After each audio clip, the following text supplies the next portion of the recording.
অরিন্দম বাস থেকে নেমেই পকেটে হাত দিয়ে চমকে উঠল, কেননা তার পকেট মার হয়ে গিয়েছে। এমনিতেও তার পকেটে ছিলই বাকি টোটাল 90 টাকা আর একটা চিঠি, যেটা সে তার মাকে লিখেছিল। সেই চিঠিতে লেখা ছিল, মা, বর্তমানে চাকরিটা আমার নেই, বেশ কিছুদিন হয়েছে চাকরিটা আমার চলে গিয়েছে, তাই বেশ কয়েকদিন তোমাকে আমি টাকা পয়সা কিছু পাঠাতে পারবো না।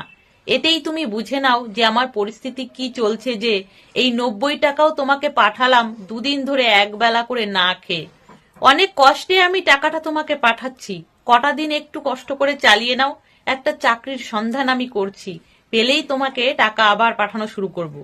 এই চিঠিটা আর 90 টাকা অরিন্দমের পকেটে 3 দিন ধরে পড়েছিল, আর তার এই চিঠিটা পোস্ট করার একদম ইচ্ছাও করছিল না, কেননা মাকে দুঃখ কষ্টের কথা জানাতে আর এই সামান্য 90 টাকা পাঠাতে তার মনে সংকোচ বোধ হচ্ছিল।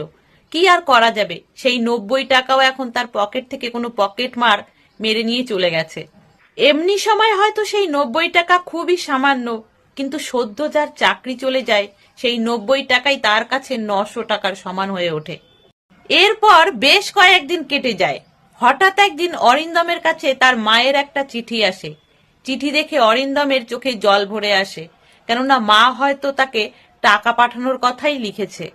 ভয়ে ভয়ে অরিন্দম চিঠিটা খুলে সে তো চিঠি পড়ে একেবারে অবাক হয়ে গেল, কারণ সেই চিঠিতে তার মা লিখেছিল, বাবু, তোর পাঠানো মানি অর্ডারের টাকা আমি ঠিক সময়ে পেয়ে গেছি।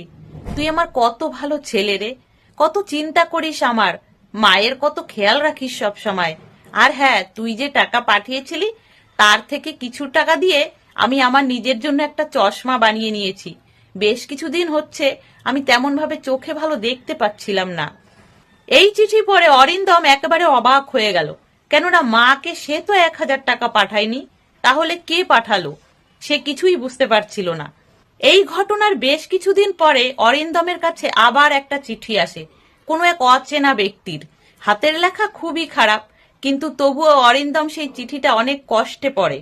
চিঠিতে লেখা ছিল, ভাই, 90 টাকা তোমার আর 910 টাকা আমি মিলিয়ে তোমার মাকে 1000 টাকা মানি অর্ডার করে পাঠিয়ে দিয়েছি। পয়সার চিন্তা করো না বন্ধু, মা তো সবার একই রকম হয়, তো সে ক্ষুধার্ত কিভাবে থাকতে পারে? আমি পকেটমার অবশ্যই হতে পারি, কিন্তু আমিও তো কোনো মায়ের সন্তান। তাহলে বন্ধুরা, গল্পটা কেমন লাগলো অবশ্যই কমেন্ট করে জানিও। সকলে ভালো থেকো, সুস্থ থেকো।